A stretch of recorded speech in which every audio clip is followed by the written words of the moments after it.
하나님 말씀 히브리서 12장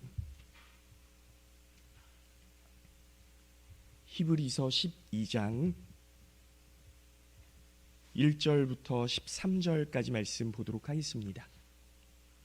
신약 성경 367쪽 히브리서 12장 1절부터 13절까지 말씀.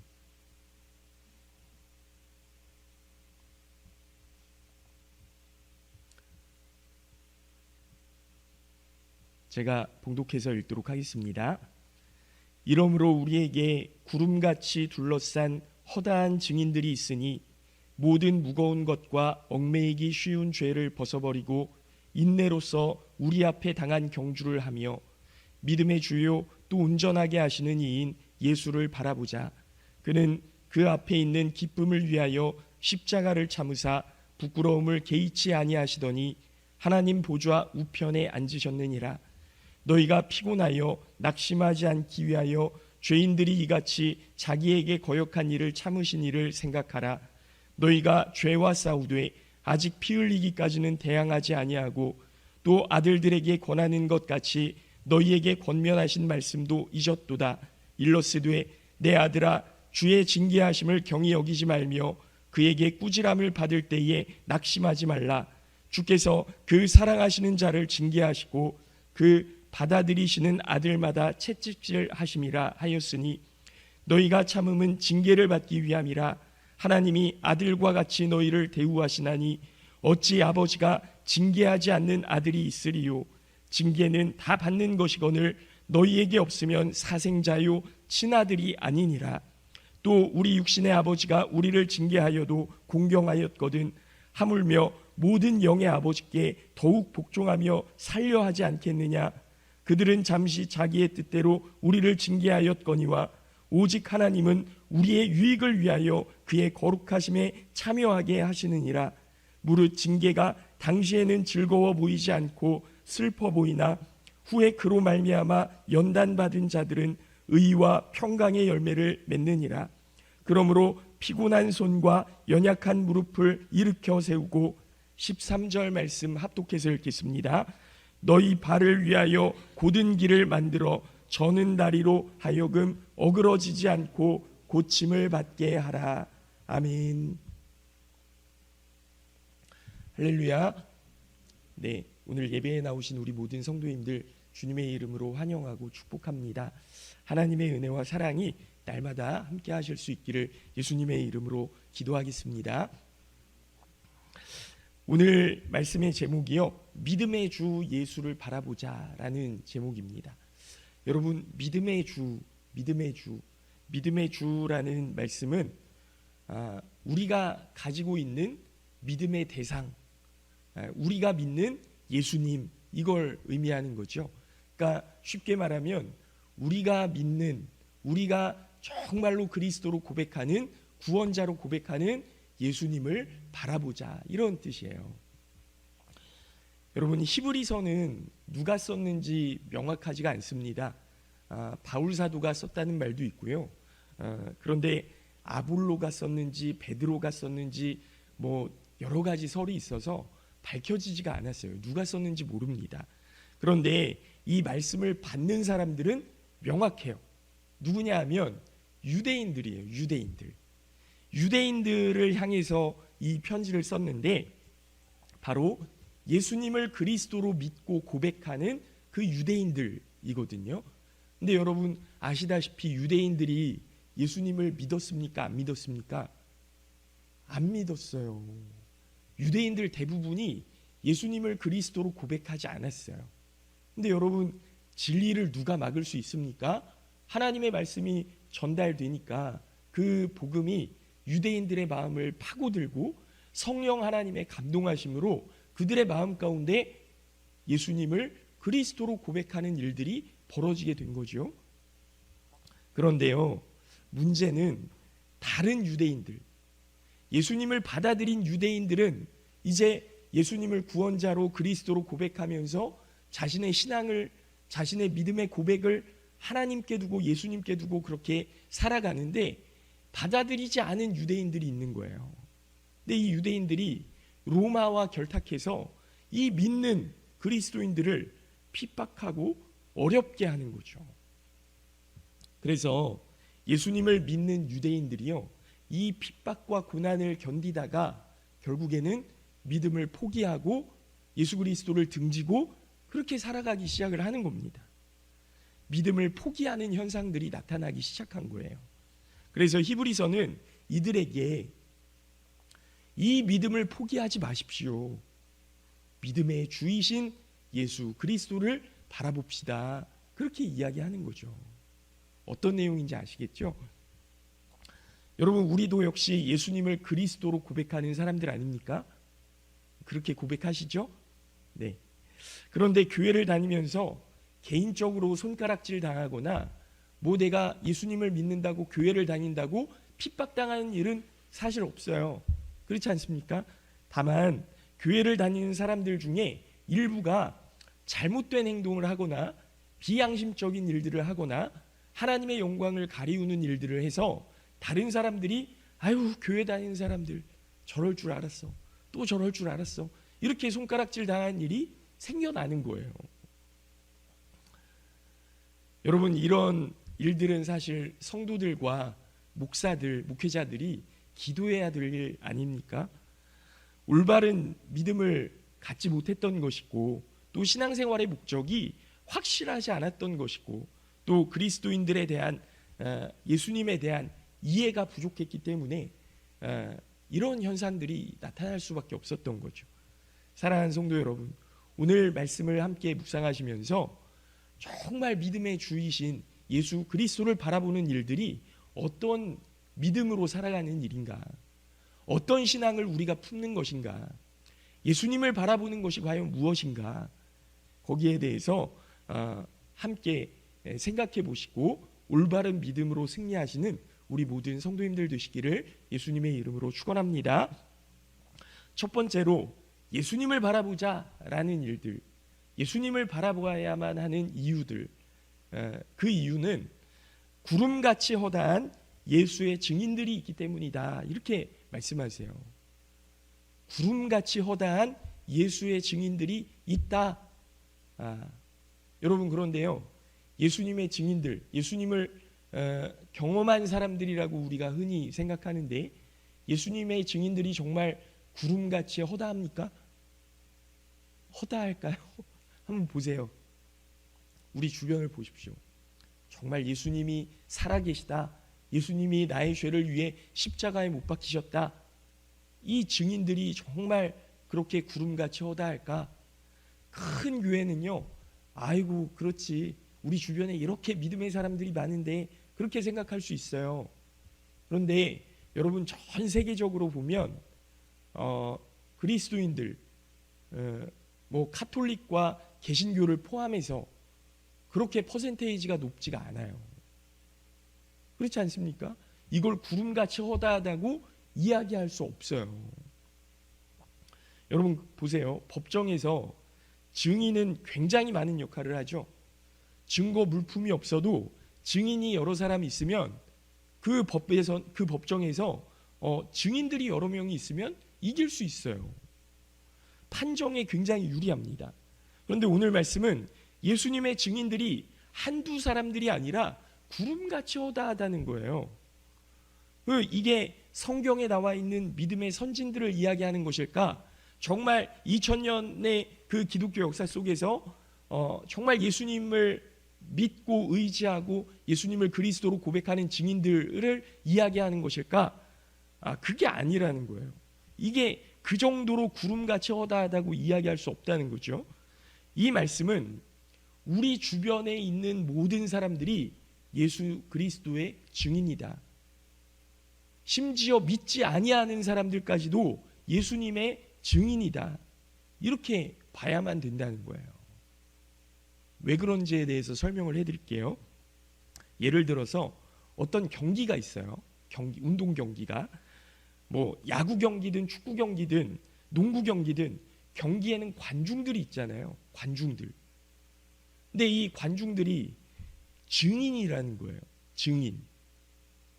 이 경기에서 누가 이겼는지, 누가 졌는지, 이 경기를 뛰는 경기 선수들이 정말 열심히 했는지 열심히 하지 않았는지 이 관중들이 다 보고 있는 것 아닙니까? 그렇죠? 여러분, 이 경기가 만약에 TV 방송으로 막 이렇게 중계되고 있다면 TV로 보고 있는 이 관중들까지도 다 이 경기의 증인이 되는 거예요. 2002년 한일 월드컵에서 한국이 4강에 올라갔다. 여기에 대해서 아무도 한국이 어떻게 4강에 올라가? 아무리 2002년 한국에서 경기를 했다고 해도 그렇지 어떻게 한국이 4강에 올라가? 이렇게 이야기하는 사람이 있나요? 아무도 없어요. 왜냐하면 경기의 증인들이 너무나도 많고요. 그 경기를 봤던, 전 세계적으로 중계했던 이 방송이 아직까지 남아있기 때문에 한국이 4강에 올라갔다는 것 부인할 사람이 아무도 없다는 거예요. 그렇죠? 여러분, 이 관중들이 다 증인이에요. 다 증인. 이 관중들이 그 경기를 보면서 누가 1등을 했든지, 누가 어떻게 경기에 임했는지, 또 그 경기를 보면서 선수들에 대해서 어떻게 평가를 하고 그 경기의 증인이 되는 겁니다. 그런데 경기에 출전한 선수가 아유 힘들어, 나 못하겠어, 포기했다고 생각해 보세요. 관중들이 그 경기자에 대해서 어떻게 평가를 할까? 안타까운 생각도 할 것이고, 뭐 성의 없다는 생각도 할 것이고, 아이 준비를 좀 덜 했나 보다, 이렇게 생각할 수도 있지 않겠습니까? 이런 관점에서 그리스도인을 이야기해 보면 이 땅의 모든 성도는 경기자들이에요. 우리는 누구냐 하면 경기자들이에요. 경기자들. 믿음의 경주를 하고 있는 경기자들이에요. 우리 주변의 사람들은요, 우리의 경주를 보고 있는 관중들이에요. 그러니까 이 사람들이 내가 어떻게 예수 그리스도를 믿고 내가 어떻게 믿음의 경주를 하고 있는지 증인이라는 거예요. 이 구름같이 허다한 증인들 아닙니까? 나를 알고 있는 사람이든지 나를 모르는 사람이든지 내가 예수 그리스도를 고백하고 예수 그리스도를 믿고 있는, 그렇게 신앙생활하고 있는 그 경주 속에서 나를 다 바라보고 있는 거예요. 이 사람들이 나를 어떻게 평가할까? 여러분, 이렇게 생각하면 너무너무 두렵죠. 믿음 생활하는 것이, 내가 이렇게 큰 책임을 가지고 이렇게 큰 십자가를 지고 이 땅 가운데 살고 있구나. 그러니 믿음의 주요 우리의 그리스도이신 예수 그리스도를 바라봐야 되는 것 아니겠습니까? 이걸 내가 감당할 수 있는 힘이 없으니까요.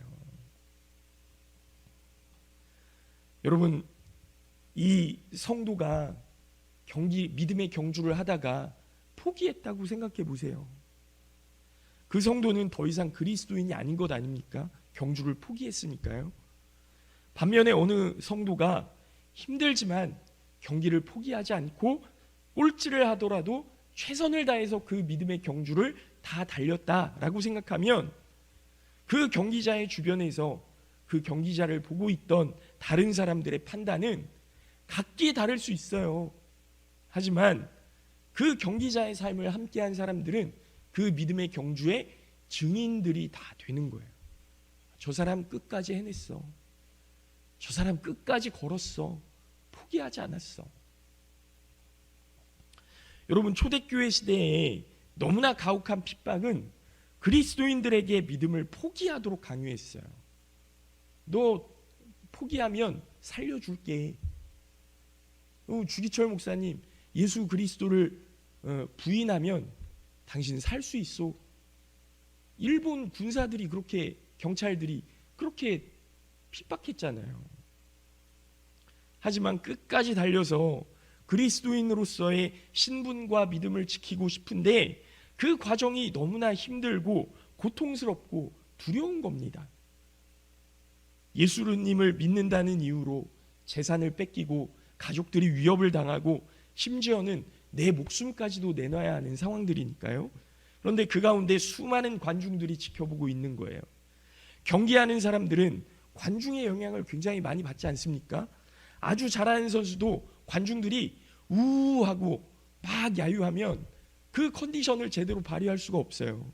근데 조금 못하는 사람도 관중들이 막 화이팅을 외치고 그 사람을 응원하면 자기 실력의 그 100%, 120% 발휘하는 것 아닙니까? 지금 로마의 그리스도인들이 믿음의 경주에 임하고 있는데 구름 같은 관중들이 있어요. 이 관중들이 도대체 누구이고 선수들에게 어떤 영향을 끼치려고 왔는가? 여기 나오는 관중들은요, 허다한 증인들입니다. 믿음의 증인들이에요. 이 증인들은 자신들의 경기를 훌륭하게 마친 그런 관중들이죠. 그들 역시 로마의 그리스도인들처럼 환난과 고통을 견디고 참으면서 그 경주를 치렀어요. 그래서 믿음을 끝까지 지키고 승리하는 것에 대해서 너무나 잘 알고 있습니다. 이것이 얼마나 어려운 일인지, 고되고 힘든 일인지 잘 알고 있어요. 근데 이 사람들이 당신 할 수 있습니다. 당신도 이겨낼 수 있습니다. 정말 지금까지 잘해왔습니다. 그렇게 응원을 하는 거예요. 그러니까 이 믿음의 경주자들이요, 힘을 얻고 위로를 얻고, 아 그래 나도 끝까지 걸어야지, 이런 생각을 품는 것 아니겠습니까? 사랑하는 성도 여러분, 우리는요 믿음의 경주를 하는 경기자들이고 경기자를 바라보는 관중들이에요. 경기를 할 때는 최선을 다해 예수님을 바라보며 경기하시고, 관중들로 있을 때에는 그 믿음의 경기자를 응원하시면서 중보하시면서 기도해 주시면서 그렇게 응원하고 격려하는 위로자가 되어야 하지 않겠습니까? 그래서 믿음의 경주에서 예수 그리스도를 바라보고 승리하는 경주자가 되어야 하지 않겠습니까? 바라기는 우리 은혜교회 모든 성도님들이 정말 하나님 보시기에 뛰어난 경주자가 되시기를 바라고, 또 사람들의 그 믿음의 경주를 향해서 응원하고 격려하는 선한 위로자가 되실 수 있기를 예수님의 이름으로 축원합니다. 예수 그리스도를 바라보는 일은 그러한 일이라는 거예요. 둘째로, 예수님께서는 사람들의 구원을 위해서 십자가를 참으시고 부끄러움을 개의치 않으신 하나님의 아들이시다. 십자가를 참으시고 다른 사람들의 그 부끄러움을 개의치 않으신 하나님의 아들이시다. 그렇기 때문에 우리가 예수님을 바라보아야만 한다라는 거죠. 우리는 십자가에 달리신 예수님 안에서 신앙생활의 모범을 발견해야 됩니다. 왜 십자가에 달리신 예수님이 우리의 모범인지에 대해서 본문이 쭉 설명하고 있어요. 4절 말씀 이하부터 쭉 설명하고 있어요. 예수님은 자기 앞에 놓여 있는 기쁨, 사람들이 구원받는 것을 기쁨으로 여기셨고 소망으로 생각하셨고, 그래서 지금 현실의 부끄러움을 마음에 품지 않으시고 십자가를 참으실 수 있었다는 거죠. 그래서 지금 우리는 예수님을 하나님의 보좌 오른편에 앉아 계시다, 이렇게 고백하고 있다는 겁니다. 우리는 예수님의 모범을 그분의 전체 생애를 무시한 채 육체의 죽음만을 바라보면서 아 그래 그분이 구원자셨지, 이렇게 생각해서는 안 돼요. 우리는 예수님의 일생의 전체를 바라보고 그 일생을 바라보면서 예수님이 어떻게 순종하셨는지, 예수님이 어떻게 희생하셨는지를 봐야만 한다는 거죠. 예수님은 인내로 고난을 참으신 분이십니다. 다시 말하면 오래 참으심으로써 우리 앞에 놓여진 삶이라는 그 경주를 잘 감당할 수 있도록 격려하실 뿐만 아니라 모범적인 케이스로 다 견뎌내셨다, 다 이기셨다라는 거죠. 사실 예수님의 고난은 육체적인 고난뿐만 아니라 더욱 괴로웠던 그 정신적인 고난, 즉 완전한 고독. 여러분, 이 고독이요 얼마나 힘든 일인지 몰라요. 나 혼자 살고 있다라는 생각이 우리를 얼마나 약하게 하는지 너무나 잘 아시리라고 생각을 합니다. 그런 고독을 맛보셨어요. 사람들로부터 완전한 버림을 받으셨고 하나님으로부터 버림을 받는 그런 경험까지 하시는 것 아닙니까? 그래서 나의 하나님 어찌하여 저를 버리셨나이까? 이렇게 십자가상에서 그렇게 절규하시잖아요. 고독은요, 사람들을 허무하게 만듭니다. 사람이 제 아무리 많은 재산과 높은 지위를 가졌어도 아무도 그와 관계를 맺지 않는다면 이 사람은 살아갈 수가 없어요. 고독 속에서는 삶의 의미를 찾기가 굉장히 힘듭니다. 고독 속에서는 삶의 허물을 느낄 수밖에 없습니다. 그러나 예수님은 시험을 받아 고난을 당하셨기 때문에 시험받는 자들을 능히 도우실 수 있었고요. 예수님이 고난을 참고 이기신 분이시기 때문에 우리가 예수님을 바라보고 있으면 우리의 현실을 능히 이길 수 있다라는 거죠. 예수님께서는 고독을 겪으신 분이시기 때문에 우리를 고독한 채로 내버려 두시지 않으신다라는 겁니다. 예수님께서는 고통을 당하신 분으로서 우리를 고통 중에 버려두지 않으신다는 거예요. 이 모든 어려움, 고통, 아픔, 외로움 모든 것을 다 경험하셨기 때문에 우리를 그 상태로 내버려 두지 않으신다. 그러니 믿음의 주이신 예수 그리스도를 바라보자. 사랑하는 성도 여러분, 신앙인의 최대 관심사는 예수님입니다. 예수님이어야만 해요. 예수님을 바라보실 수 있기를 바랍니다. 그러면 예수님께서 원하시는 미래가 우리에게 열려질 줄로 믿습니다. 예수님은 우리의 신앙의 창시자이시고 완성자이십니다. 예수님은 신앙의 시작이고 끝이십니다.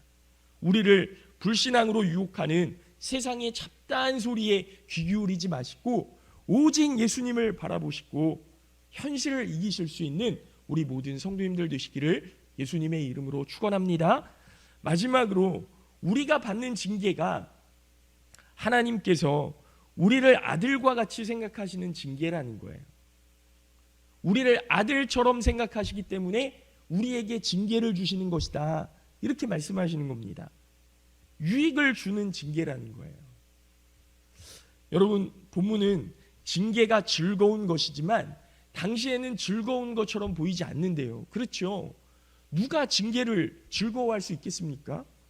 그러나 징계로 말미암아 연단한 자에게는 후에 의와 평강의 열매를 맺을 수 있게 된다라는 거예요.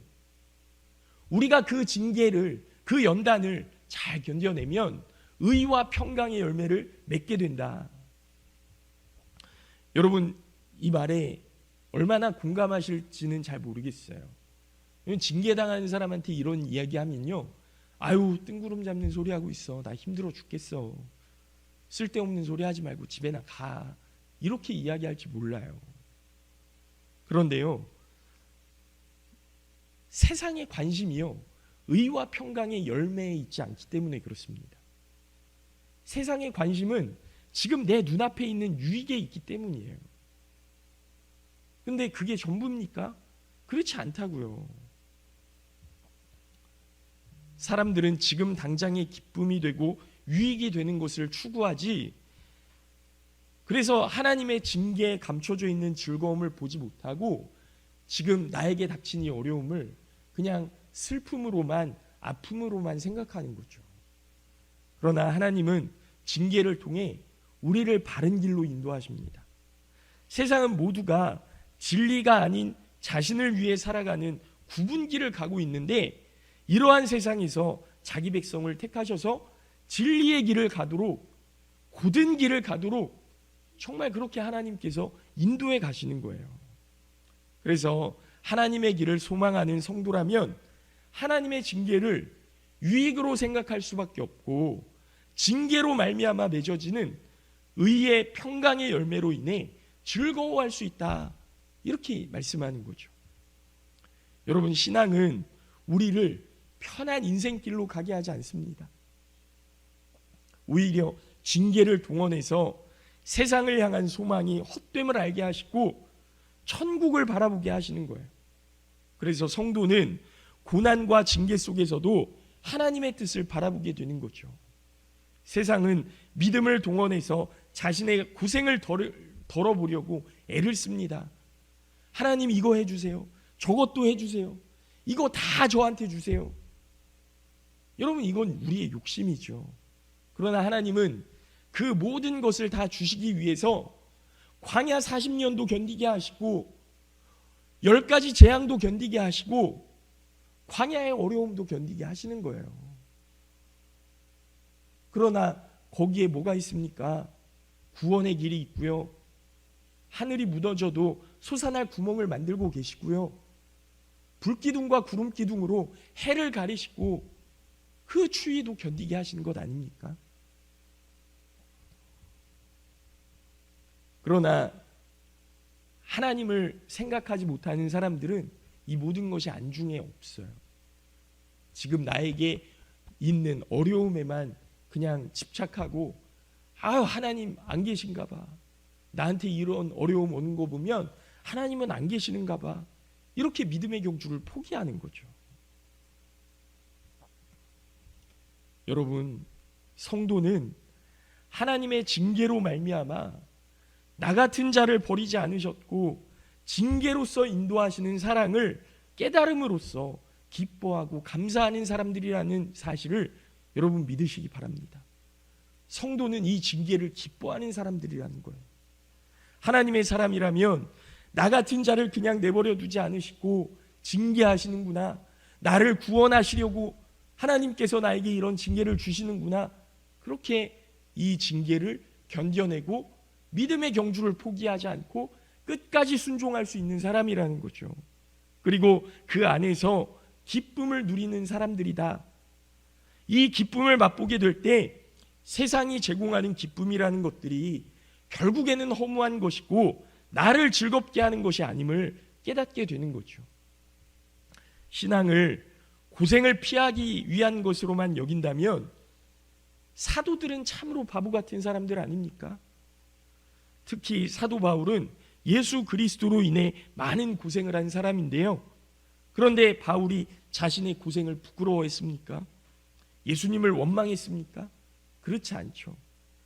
자신의 믿음에 의심을 하지 않았습니다. 바울은 고생을 고생으로 여기지 않았습니다.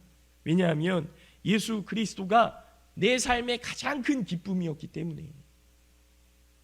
결국 징계를 고생으로만 여기는 것은 예수 그리스도라는 그 기쁨을 맛보지 못했기 때문에 이 징계를 고난으로 여긴다는 거죠. 사랑하는 성도 여러분, 여러분은 예수님을 믿으면서 무엇을 원하십니까? 예수 그리스도에게서 무엇을 보십니까? 여러분의 평안인가요? 세상이 추구하는 기쁨인가요? 여러분, 그러한 것은 절대로 영원한 기쁨이 될 수 없음을 기억하셔야 됩니다. 영원한 기쁨으로 존재하시는 예수 그리스도를 기억하시고 예수 그리스도를 바라보시는 우리 모든 성도님들 되시기를 예수님의 이름으로 축원합니다. 그래야 징계도 기뻐할 수 있고 징계도 이겨낼 수 있고 끝까지 믿음의 경주를 이겨낼 수 있는 거예요. 여러분, 우리 주변의 모든 사람들이 이 믿음의 경주를 바라보고 있는 증인들이 될 것이고요, 관중들이 될 겁니다. 이 믿음의 경주를 끝까지 이겨가시는 우리 모든 성도님들 되시기를 예수님의 이름으로 축원합니다. 승리하시기를 예수님의 이름으로 축원합니다. 아버지 하나님께서 인도하시는 그 믿음의 경주를 기쁨으로 받으시고 승리하실 수 있기를 예수님의 이름으로 축원합니다. 잠깐 기도하겠습니다.